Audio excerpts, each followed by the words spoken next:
Studio, two gentlemen to talk about this amazing project that they finished, which was launched on Friday by the Vice President. And I have Senyo Hosi. I'm not sure your role in this. Senyo, what's your role in this? Are you the convener of the private sector fund, or what are you? And of course, you have Julian Opuni, MD of Fidelity Bank. Julian, welcome to the show. Thank you. So I just want to know what are you in this? I'm the managing trustee of the fund. The managing trustee of the fund. Okay, so give me some background. How did this project come to light? Well, the fund was set up to provide a very swift response from the private sector in support of government interventions. Okay. So the first thing we needed to know is really understand where the gaps are in government's fight and see how we can support. Some were obvious to us. Others, you definitely needed to do a lot more consultation. We had structured the fund to have a lot more transparency and a lot more involvement. So we're working very closely with the Ghana Medical Association. Okay. So I think right from onset, after launching the fund on the 29th of March in Julian's office, that's for the record, Julian is the custodian of the fund. Okay. And beyond that, he's been personally very active in the activities of the fund.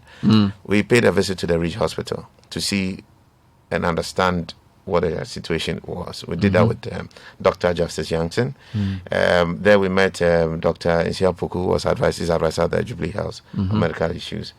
And we were pretty alarmed when we realized that the place which was supposed to be a primary center had only 4 beds for COVID. Realized that we're in for quite some trouble. Okay. We visited the place and we're contemplating getting trying to do some tent intervention and all that. We left there right there to the minister's office unannounced. He welcomed us.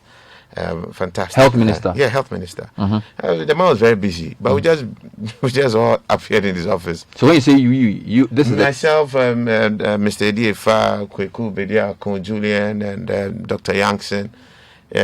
So a number of us from the fund, because we're doing some kind of how would you call that? It's not Reiki. We're doing some info gathering on the COVID situation and what the challenges government had at the time. And in our interactions, we realized eventually that the beds we had issues with an infectious disease center. There was none, and beyond that, we didn't even have beds to actually handle adequate beds to handle the treatment of COVID. So we knew we had to come up with some intervention. Our initial thought was not to do an infectious disease center, which is a lot more complicated. We had seen a lot of tent stuff. Nigeria was doing tent stuff. So we said, why don't we also do these makeshift facilities and all that? So we met the military to see if they could support us, because they have a tent hospital at Elwak right now. We visited that. But after consulting everybody, realized to really even deploy that and have that here, it's going to take us about 3 months. And getting to know that we didn't have an infectious disease center at all was even scarier. So we said, look, we have to make a bold decision. Either we pretend to solve the problem or we really solve the problem. Okay. And Dr. Chris O, head of ICU at Kolebu, and Dr. Justice Jackson, they were quite adamant. If you just want to hold people somewhere, then we might as well just use the hostels that are in the universities. And these tents actually facilitate a lot more contamination and infections, cross infections with medics. So that's not what they need. They need an infectious disease center. Okay. It's been on the table for decades, and there's been no action, only talk. Wow. So we decided, I think I was with Julian, you drove us to Elwak. Said, look, let's make this call. We didn't have full clarity on what we were even making the call on. But all we knew was that it was necessary. And if it was necessary, we needed to find a way to make it possible. And that's what really got us going. We got blessed. So all this you're talking about, is it days or weeks? These are days. This is days. In one day. 29th March, 30th March. 29th March 1st launch. April. 30th March, we took a visit to the minister's place. Ridge. We had 3 meetings in one. None of them had been scheduled before. Wow. Thanks to Dr. Youngson, we could just enter anybody's office freely. So he was like leading because he was the GMA General Secretary, so it's easy to get access. Exactly. Yeah. So we went back. I think that we met the military. Later in the week, there was a lot more protocol trying to get to the key people you needed. We met them, I think, on the 7th of April. On the 9th, we're having a conference. Conference call. A conference of all key stakeholders who will be required for us to discuss and map out the path of this project. So at this point, you had decided to do an infectious disease center. Well, it was still exploratory. Yes, but then this conference included the Ghana Medical Association, the Institution of Architects, the surveyors, the planners, and also the engineers, and then the GMA, and the Ghana Medical Association, and then the money people, Fidelity Bank, Eco Bank. Okay, we're all in there. Dr. Ali Samba, who is the head of the national coordinator of the case management for COVID, he was also present. It was a huge meeting. It was a huge meeting, and we just assembled everybody in less than 24 hours. Yeah. And what were you trying to decide in that meeting? How do we really proceed with dealing with birds in this country? Okay. All right. And by the end of that meeting, you said that building an infectious disease center was the way to go. We need to do one. At what point did you know the cost? Oh, it took us probably another week to even have. So there were drawings, different designs. I'll tell you, we never waited to have full cost. Okay. All we needed to know, what we needed to do is to start. All right. So on the 9th we meet, and everybody thought it was just going to be an hour, 1.5 hour meeting. We had engineers there, we had designers there, and all I told them is that once we know it's necessary and it's urgent, and this is a call, we have to start work immediately. So everybody moved to the conference room upstairs and let's start work. The engineers started working, the architects, all of them. In 24 hours, there was a base design done. Wow. And they worked round the clock. Who gave you the site? I mean, the minister. But we started work on the design. Amazing. That's next day. The minister had actually set his team up with us. I think with Julian and with KPMG managing partner Tony. We all went to the site and we selected a place together with Mr. Kukubediako. And we just selected. There were 2-3 places, and we saw the one that was going to be the quickest to deploy. We took it. They gave us the blessings right there. Thankfully, we also had the Director General of the GHS, Dr. Patrick Obuaji, because it's his property. All right, so he also gave a blessing right there. We didn't wait for any bureaucracy, so this is no paperwork, nothing. Okay, so Julian, at what point did you get involved in this? So from the start, we've been involved, and even the launch of the fund itself, going back to the fund, was actually at Fidelity, and then I've been also engaged with the trustees as a custodian in all the meetings, and I also had a personal interest from where I sit, because I saw this pandemic in my simple mind 3 various ways in which there could be intervention. The basic one is the communication, education, and isolation, and ensuring that people do not actually catch the disease, and then testing. That's on one batch. Middle bit is actual treatment. Final bit is the stigmatization and and so we thought all these various basics, and we had discussions, we had some interventions with the FIDECAI, etc. And then this idea came about. So I remember Justice mentioned it, and I was one of the main advocates because I had done the trip around, and also someone close to me was in a position where they tested positive and they couldn't even find a bed. And so this was, for me personally, something of main importance. Close to home. And I said to Senyo, I think we should take a brave move. And initially, we were also talking about a center that's very like a makeshift center that can actually do the treatment, etc. And then as time went on, we decided to do lots of things in parallel. So as you were saying, the fundraising, we didn't even know how the funding was going to be put together. We had an initial estimate of the cost. And I think initially we were actually thinking of creating the center and the shell, and then having discussions around equipping it. And then we got bolder over time, and as we got lots and lots more support from other private sector players and some public institutions, we decided to take another step and actually fully equip it. And then all this using local engineers, local thinking. And I remember there were times when the designs for the next day's work were not even available. No. And they will be working designing in the night and constructing at the same time. How many days did you give yourself initially to do this? We initially wanted to do in 6 weeks. 6 So weeks. from the 9th conference, by the 12th, we're done with the base drawing. I mean, there was a concept drawing in 24 hours, but we had to do a lot more engineering work. On the 12th, we had 3 days. We had mobilized, contracted, ready to move to site. And then on the 17th, we broke ground officially with the president. But 17th April. April, yeah. So first conversation 29th March. No, so the first conversation was on the 9th of April. And by 14th, the president had by 17th, 17th, the president was cutting the sword. So this is mid-April, So within the first meeting lockdown with period. everybody. Within the Yes, This is within the which lockdown is the period. key thing to bear And you're in giving mind. yourself 6 weeks to finish. We'll give ourselves 6 weeks So to that's finish. 6, 7, 42, We're 42 expecting, days. so like 31st March, May, we're You are expecting finished. to complete it on the 31st of May. But as we started, there were quite some revisions in the design. requested by the GMA. And I think they were very important ones. To make them standard, so that the infectious disease center will not be Become something you do for can be COVID. something that fits an ISO certification. So what are the characteristics of what you've built? Just walk So me you through. currently now have a level 3 lab, which is similar to what you have in Noguchi. There are a few more equipments we are wrapping up. They are I think arriving today, which you have that done.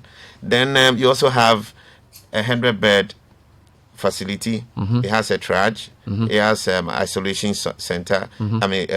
Units inside, and it has a 21-bed ICU. Wow. And this 21-bed ICU also has an isolation unit, 5 isolation units for extremely intensive care.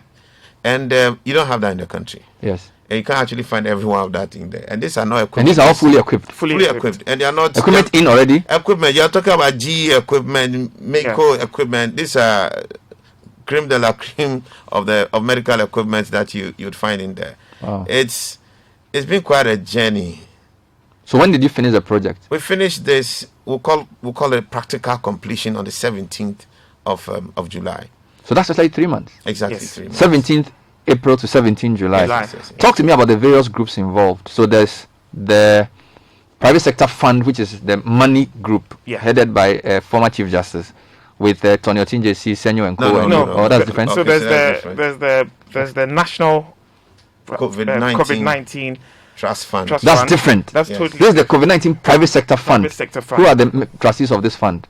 So this was originally, the original idea came about with Mr. Otinjesi, Tony Otinjesi. and then Edward Ifa, and Okay. then Senyo Senyo Hosi. Hosi, who had the initial discussion. And the initial discussion was, how do we impact on this? How do we intervene? Okay. And how do we find other like-minded people to quickly do an initial personal donation? So the initial personal donation everybody committed to was 100,000 CDs into a fund, and then everybody committed to actually raise another 1 million CDs from friends. Oh, this was when you came to do the donation of the polls, and you said you had started Yes, with very Otinjesi and Ifa. Yeah. So that the three of you initially started. Yeah, we Yes. did. But the idea was just a WhatsApp conversation, and conversation one on phone WhatsApp. call the next day, and then we rallied like-minded people who have been so committed. Yeah. Kuku Bediako, Bediako, Mr. Bamfo of Sikins, you have Kwabene J of Kasapreko, Thomas Kwesichum, Swanika. Thomas Swanika, yes, Omani Frempong of Wilkins Energy, Julian Siam, a commissioner at GRA. Kasapreko, you've mentioned. Yes,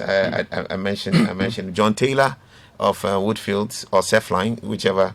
And then I don't hope I've not forgotten anyone. And Dansaki, and Dansaki of EcoBank. So this was the team. This was the team. The team. How much team. did it cost you to put this together? It cost us. The actual cost of putting the things together. I mean, there was a lot of. Now, what's the cost of the whole project? I mean, the project the itself. project itself. Okay, so the project has a cash cost of about 5.5 million, and this 5.5 CDs, Dollars.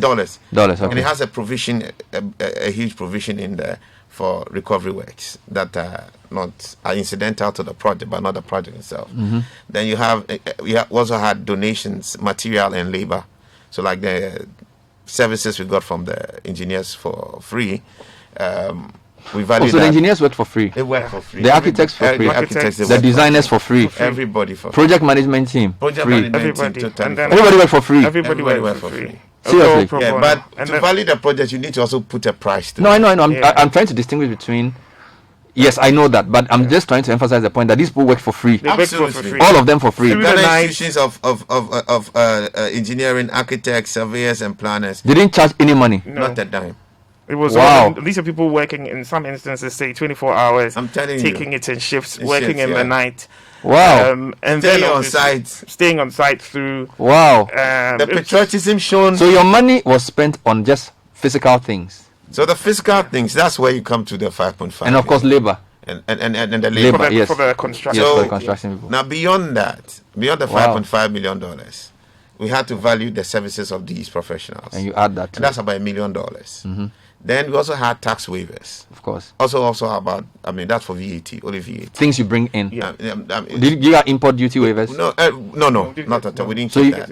We just took it was just VAT because we're sourcing almost everything that was available. From Ghana. Yeah. We didn't have Wow. too much time to go around things, and then we had that probably estimated at about $1 million as well. So that's how come we come with this 7.5 million.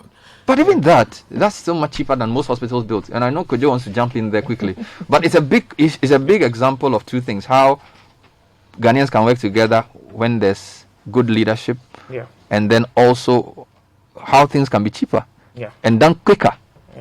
If we wanted to do things quicker, incredible stuff. So what's next for the fund to do? You've built this one in Accra. What's the next step? So the plan now is to roll out 3 more similar facilities, looking at one in Kumasi, one in Tamale, and then one in Takoradi. Amazing. And the good thing about these are not just for COVID, because COVID will pass. This is about ensuring that we put ourselves in a place where, should there be another infectious disease, we have the capability of we should farm out part of governance to some of you guys. Thank you. So, regards to Tony Otinjesi and Edward Efa, and of course Senyo Hosi. So they say monkeys play by sizes. It means that now you've risen to their size. No. You're a big man. You are in the same WhatsApp group with Tony Otinjesi and Edward Efa. No, Charlie. I want my telele for Senyo. Great job, thank you. Keep up the good work. No, you're a big man. No, you're a big man. No, I want take your big.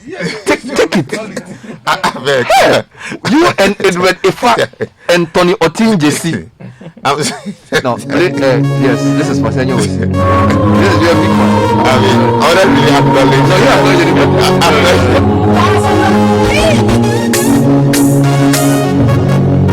hey, Senyo. Yes. You're a big man. Well done. Congratulations. Who else do you want to acknowledge?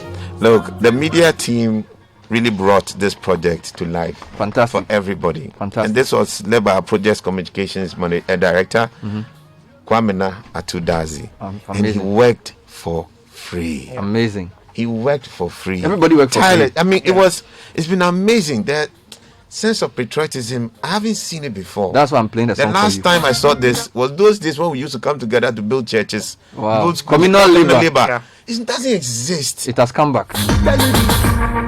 Senyo Hosi, one of the trustees for the Ghana Private Sector COVID-19 Fund, Julian Opuni, MD of Fidelity Bank. The list of people to acknowledge is large, and so maybe next time we'll do that.